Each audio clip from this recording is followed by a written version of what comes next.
हुवल अव्वल हुवल आखिर हुवल ज़ाहिर हुवल बातिन इन्नहु अला कुल्लि शैइन कदीर। आज शेखुल जामिया का मौन व्रत है।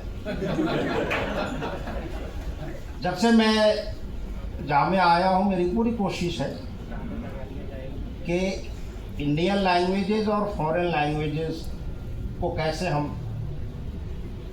एक्टिवेट करें। एक चीज़ और, इंडिया के इंडियन नॉलेज सिस्टम की बात हो रही है, एक चीज़ और मैं आपको बताऊं, हमारे भारतवर्ष का किसी भी फॉरेन कंट्री के साथ एकेडमिक रिलेशन सिर्फ और सिर्फ ईरान से था, और वो था पंचतंत्रा का इंडिया से ईरान जाना।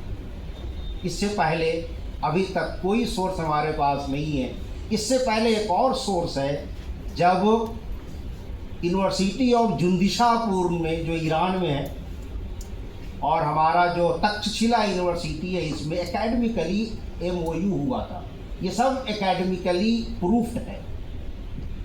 And one group of Brahmans from university of Taxila they went to the university of Jundishapur, और will be surprise to know यही ब्राह्मण बाद में इस्लामिक जब हो गया Iran, they are known as बरमक्कियान।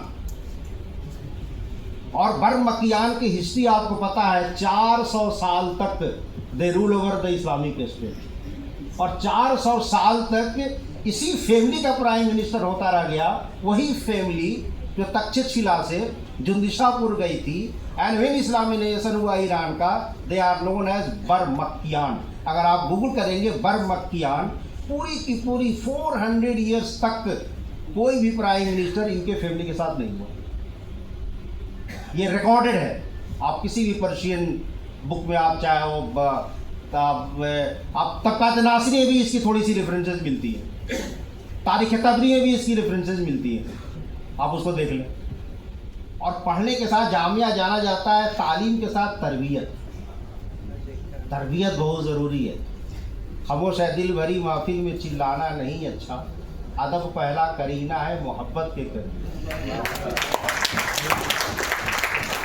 ज्ञान तो रावण को भी था, सबसे पृथ्वी पर उस वक्त का सबसे बड़ा ज्ञानी था, उसका हश्र क्या हुआ। ज्ञान तो इब्लीस को भी था, आलिम था। सातों आसमान में कोई ऐसी जगह नहीं थी जहाँ इब्लीस ने सजदा ना किया हो। क्या किया इब्लीस ने?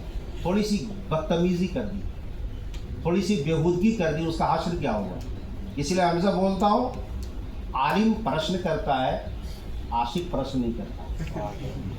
आदम को भी निकाला गया जन्नत से, आदम ने एक भी प्रश्न नहीं किया।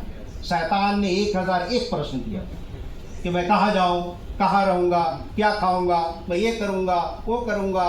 The same time when Adam was thrown out from the paradise 75,000 years, उन्होंने माफ़ी मांगी थी, लेकिन एक बार भी नहीं कहा कि हमको क्यों निकाला।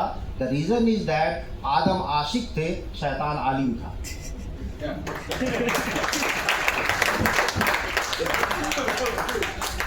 इसलिए आप लैंग्वेज का एक अलग एक मेला है, जैसे हमारे भाई ने कहा मेला है लैंग्वेज का। रविन्द्रनाथ टैगोर ने लिखा है कि India is the jungle of language. कोस कोस पे पानी बदले 5 कोस पे वाणी, ये हमारी है। मैं ट्रेन का एग्जाम्पल देता हूँ, आप जो है अमृतसर से बैठकर आप गुवाहाटी चले जाओ, हिंदुस्तान की पूरी लैंग्वेज, पूरी रवायत आपको कान में आ जाएगी। मैं उस दिन मैनेजमेंट में था, उनको कहा था भाई तुम लोग मैनेजमेंट करते हो, स्टेशन पे जाओ, जो हॉकर्स हैं AC के पास बेचने की उसकी लैंग्वेज अलग होती है। AC 3 टायर वाला अलग लैंग्वेज में बोलता है, स्लीपर में अलग लैंग्वेज में बोलता है, और जो जनरल वाला और उसकी लैंग्वेज अलग होती है, सामान भी अलग होता है। कि कैसे पॉसिबल हो रहा है, रिसर्च करो इस पर, कि मैनेजमेंट का इशू है। आप अमृतसर ट्रेन में चढ़ोगे तो बोलेगा छोले भटूरे खाओ, छोले भटूरे खाओ। वो लैंग्वेज रामपुर में आएगी तो क्या हो जाएगा, पूरी जिलेबी में आ जाता है। आ जाता है कि नहीं आ जाता है। वो अगर मुगल सराय जाएगी तो लिट्टी लेके आएगा, लिट्टी चोखा खाओ, लिट्टी चोखा खाओ। ये देखो ना, इससे कैसे कल्चर और लैंग्वेज जो है ट्रांसफर हो रहा है एक दूसरे से। वो आप जब वो बरौनी के पास निकलेगी कटिहार किशनगंज में, तो वो जो है वो समोसे और लाल चाय लेके आएगा। बूढ़ा सा आदमी धोती पहना हुआ, लाल चाय खाओ, लाल चाय खाओ, लाल चाय खाओ। कहाँ छोले भटूरे एकदम बुलंद आवाज में बोल रहा था और कहाँ लाल चाय पे आ गया। ये लैंग्वेज है, इसको कहते हैं लैंग्विस्टिक्स। इसको कहते हैं कि हिस्ट्री कैसे एक दूसरे के साथ, लैंग्वेज के साथ हम करते हैं। बहरहाल मेरा आज मौन व्रत है,